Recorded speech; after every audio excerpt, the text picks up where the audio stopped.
Ready? Good evening, members of the board, staff, and public. At this time, I will call to order this October special called meeting for the Richland County Recreation Commission. So first item on our agenda would be adoption of our agenda. So I will now entertain a motion to adopt the agenda as presented. I'll make a motion to adopt the agenda. Is there a second? Second. We'll take a vote. Okay, could you explain that we're going to do the roll call vote?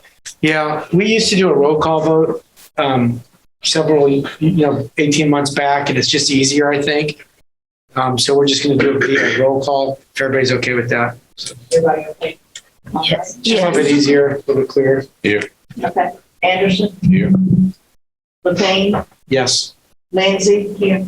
Miller? Here. Mobley? Yeah. Singleton? Here. Denagopel?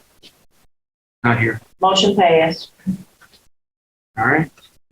So first item for tonight is a new policy that we're going to be presented for discussion.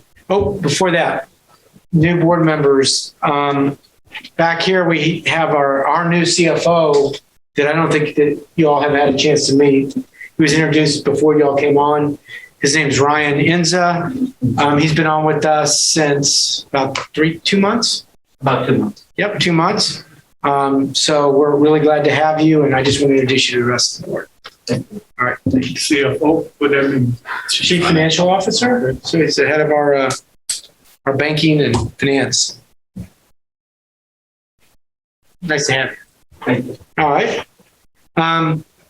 So Diane McCoy, our HR director, she's going to present to us. This is not for a vote. This is for just for us to understand for the next meeting, an HR policy that they're submitting to us.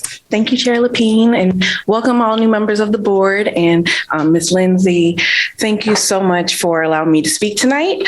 Before you have our remote work from home policy, we're requesting that over the next 2 weeks, you review the policy. And if you have any questions, please reach out to me. At the end of the meeting, I'll pass on my business card. So if you have any questions, you can reach out to me. And then when we all get back together, we'll be able to go ahead and vote on the new policy. Our lawyer has reviewed the policy, so he's approved it on his end. And we just want to get it before you all so we can go ahead and pass it. Thank you. Oh, yes, ma'am. We're not allowed to ask you questions tonight? You can, but the way that we've been doing everything is that we give you the policy and then you have time to review, and if you have any questions at that point. But I'm perfectly fine. Yeah. Just find out what it's about Okay. please ask. All Yeah. right. The way I read it, and I'd like clarification on it, Yes, ma'am. are you allowing the employees to ask to work remotely? Yes, ma'am. Some employees will be asked if they can work remotely. Yes. Okay. What kind of positions are you going to consider? The leadership team. The leadership team. Anybody who reports to Ms. Watson or Ms. Tamika, those are the individuals that we will be looking at for this policy. Would that be leadership only? Yes, ma'am. But, we are in the age of COVID. So when we were all out, we had other positions that were also required to work from home. So that's why we kind of left it open. But ultimately, right now, we're looking at our leadership team. Okay, because usually when people work remotely, they're a computer job, sales, janitor, medical billing. And I'm just trying to see from this possibly to tell what positions you're considering. It would be all of the individuals that have laptops, that are able to have their work cell phones, that can do the business of the commission from their home. I'm in HR, but I'm also able to do a lot of work for the commission from home. And we ultimately had to do that during COVID. Okay, but it's up to the board. Yes, ma'am. Yeah, that's Mhm. awesome. Mm-hmm. Thank you. Yes, ma'am. So it doesn't apply to any of Hold on. I'm sorry. So it doesn't apply to any of the ones that's working in the parks. It's only the leadership. Yes, sir. The people, the individuals in the park, our employees in the park would not be able to perform the duties of the commission from home. but we talking about COVID, right? Yes, sir. But the individuals in the park, for example, our recreation center supervisors, they are dealing with the public, and they don't have laptops that they can take home. They don't have work cell phones, so they would not be able to work from home. I believe Ashley has. Just a question? Yes, My Ms. question is just, sorry, can you hear me okay? Yes, ma'am. Is it to save money? What? Oh, actually, no, it's really just to make sure that anytime one of our leadership team members are quarantined, we can still continue the business of the commission. We just don't want to miss a beat. That's it. So it'll only be when they're in quarantine? It could be if they're in quarantine. I don't know if Ms. Watson wants to speak more to it, but if they are traveling and different things come up, but quarantine was the major reason behind us feeling that we need to push this policy forward. Once the law had changed or the restrictions shifted regarding family medical leave and COVID, employees are now responsible for using their leave. When we first were in COVID, they were covered through FMLA and the leave was there. So what we found is that individuals are now, unfortunately, when they're exposed, are exhausting their leave, and some of those positions could still actually work from home. Now, it's a part of our inclement weather policy. We have the remote work within that policy, but we want it to be consistent so that if it wasn't inclement weather or it wasn't an emergency, we still were able to have that ability without violating policy. So this is why we're bringing it before you, because it was listed only temporarily in the emergency policy. So we decided to pull it out and create a policy that we can actually hold employees accountable to. How are you going to measure?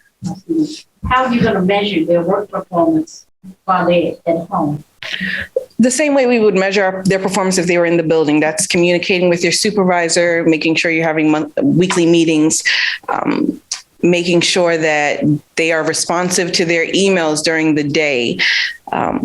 It can be several different factors that come into how a supervisor monitors their employees' performance. So there's not just one box for this situation. And we did monitor we were out for a total of 4 months, if I'm not mistaken. And so we established weekly meetings. We had expectations for when you're supposed to check in. And then we have the ability through the IT department to even track when you're logged into the system.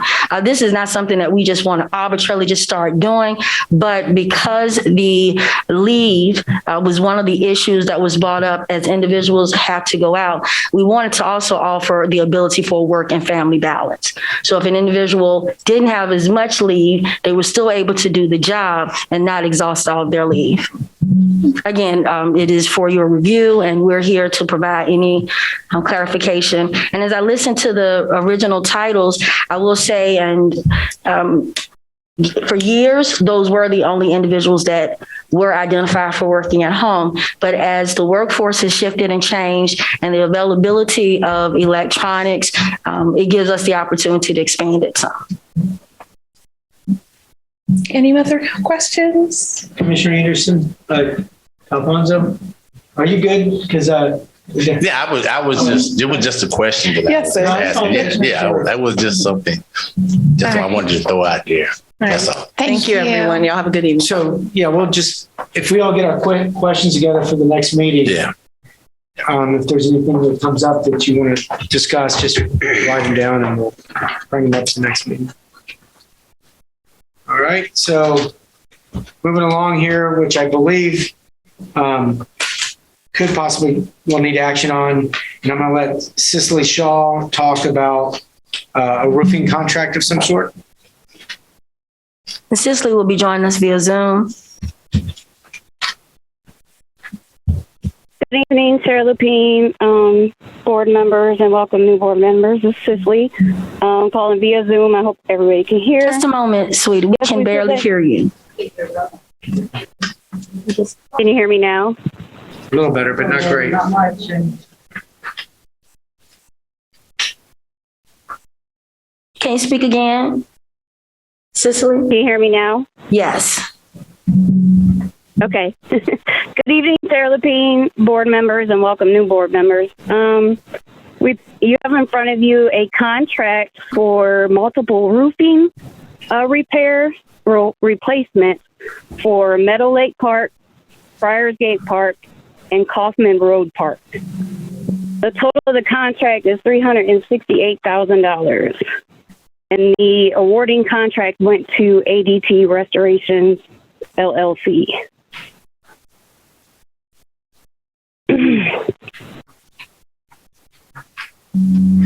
So the contract that you have before you, we are requesting that the board consider a motion to accept the contract 0011201 for the roofing of multiple RCRC locations. This is coming to the board because of the purchasing and procurement policies, paragraph A2.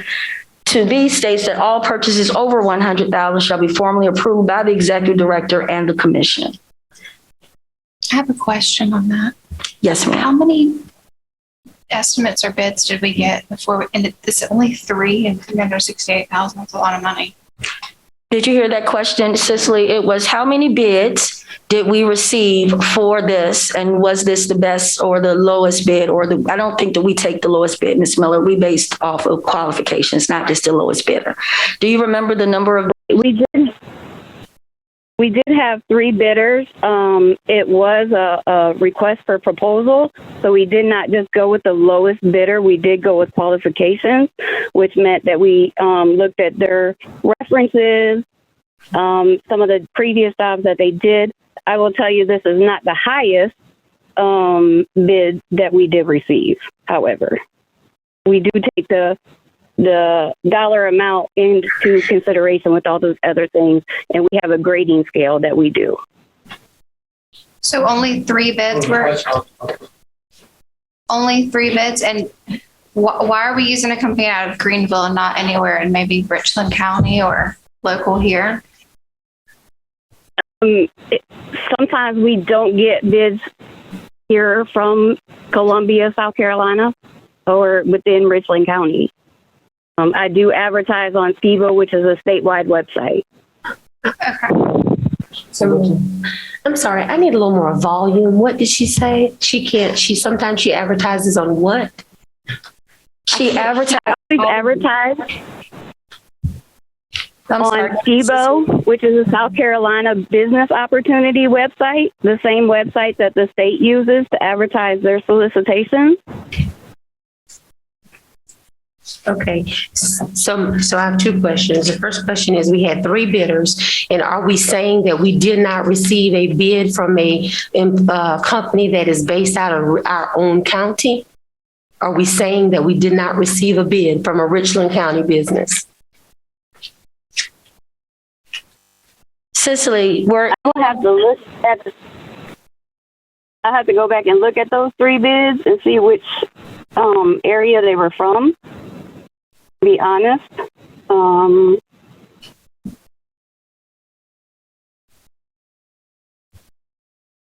So we need to find out. Okay, I have several Hold on a questions. second. I got one last, and I'm sorry, is it Cicely? Is the contract, is it for the total replacement of a roof or repair? I could not understand. Repair? replacement. Total replacement. Yes, 3 ma'am. parks, is that correct? Yes, ma'am. Thank you. So Cicely, when you have a chance, if you can let us know about the bidders, what counties they came from. And I think Commissioner Lindsay has a question. Yes, sir. Absolutely. I have a question. Hold on. Let Commissioner Lindsay go and I'll come back to you, all right? Go ahead. What are the issues with, oh, I'm sorry. Hold on. Okay. Donzetta, go ahead. Okay, I'm sorry.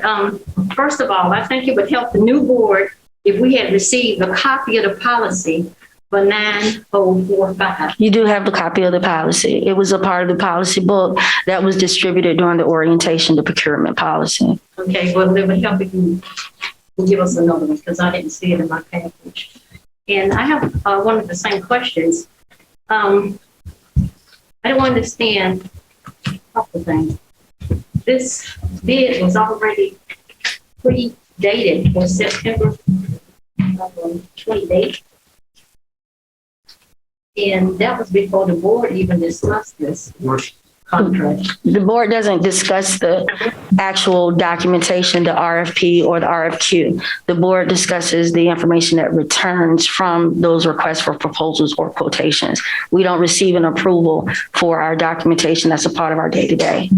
Well, maybe we address policy 9045, because I would like to see the bids, the 3 bids, before we allow the company from Greenville, South Carolina, to do our roofs, when we have several companies in Columbia, South Carolina, which would be minorities or local people. And has anybody from Greenville Park ever contacted us to give them a contract? And to your knowledge, did the park in Greenville ever come to Columbia and ask for bids? Because I'm saying we should stay within our county, because we have a lot of contractors here that are able to do roofs. Couple things that I don't want to speak out of turn, but I think that the comments that you bring up are valid to at least understand the process in which the bids went out, which is, I think is important. It could be that in my industry right now, the roofers are too busy, right? So maybe they didn't, maybe they did. I have no idea. But your point is that did somebody come from Richland County to bid on it? And I think that's what you want to know. But my point is that I don't know from a legal standpoint that are we allowed to disclose who bid what? And I think that's against some sort of. We'll look at the state procurement, but we usually don't, after the bid is sealed, we don't usually disclose those 2 individuals or the other companies that bidded on it. That's what I was saying. So we have to find out what that state procurement rule is, but I think the comments that Donzetta makes are valid. We just need to figure out the way to do it. And I think Commissioner Alfonso's got a Yeah, I have a question. I'm looking at the book we got during the orientation, and I'm looking to see what issue that was placed in this book. Because according to this book, everything was good. Recreation center, tennis court, walking trail, softball field, concession stand. I'm looking in this book, and I don't see anything where it says anything about issues with the roof. And looking at a lot of these parks, I see good, I see good, I see good. Now we come back, we say, well, now we got an issue with the roof. What is the issue with the roof? That's what I would like to know. The assessment that you had before you was done in 2016 prior to me coming to this agency. Our current staff have been out doing evaluations of all of the roofs that are located through our agency and have prioritized roofs that need to be completed. This one was done last year, this building and next door. There were 2 other roofs. So each year we prioritize based off of the damage and the repairs that we have to complete. And that's where these 3 came up to the top. So in other words, we got old paperwork. In other words, this doesn't mean anything that we have here. It's you gave us some stuff that we can't even use. We can't even go by. We can't utilize that information. I do on a regular basis to identify capital improvement and different things that are occurring. We do plan on updating that, but we have to start somewhere. So that document is the only master plan that this agency have, and I wanted to provide that with you so that you could see what was done and the condition of those facilities at that time. I do have a question. Sorry to keep asking about this, but Friarsgate Park is so tiny in that facility. I don't see how the other 2 could be $300,000 for a new roof. Like, do we know how many? It's huge, though. It's huge. What it is? Meadow Lake and Kaufman. Do we know how many squares it has? It's like it's a gymnasium. For the roof. Right, we'd have to. We'll have to get the procurement. You know what I'm saying? I'm sure that they spelled that out for you to get that. Yeah, We need to request it. that is an awful lot of money, and there's just no Friarsgate. There's no, Can I interject right here to make things go smoothly? When you have a question, address the chair first. The chair will call you. So there's, everybody's not talking at the same time. Chair? Yeah. You have a question, raise your hand. Then the next person, just to make things go smoother. All right. Is there any other questions related to this? I think that we'll have to. Are we going to table this until Table this for a couple weeks. for the next regular Yeah, for scheduled the next meeting? And we'll bring in any additional information and try to respond to the questions prior to. And as I say, yeah, if we can just respond via email to the commissioners with responses to the questions we raised here, I think would make it easier for us at the next meeting. And I know there's some new legislation that went out about the way that we communicate via email with elected officials. So we'll figure out the best way Yeah. to do that. Thank you. All right. So we're not going to vote on that motion to approve that contract. So we're going to move to I will now entertain a motion to go into executive session. Chair, Yes, I'd ma'am. like to make a motion that we move into executive session. Is there a second? Thank you. Roll call. Anderson, Present. McLean, Yes. Lindsay, yes. Miller, Here. Mobley, Here. Singleton, Present. Dennoble, Yes. motion passed. Moving into executive session. One thing though, just when we do these little votes, just as a little point, we know you're here. We're either voting yes or no, just right on the vote. So it's just yes or no on that, or on the roll call. Yeah, or whatever you want to call it. We're moving into executive session to discuss the personnel matter, administrative, legal discussion regarding authorized attorneys and board representation. All right, so we'll turn it off and go into that session.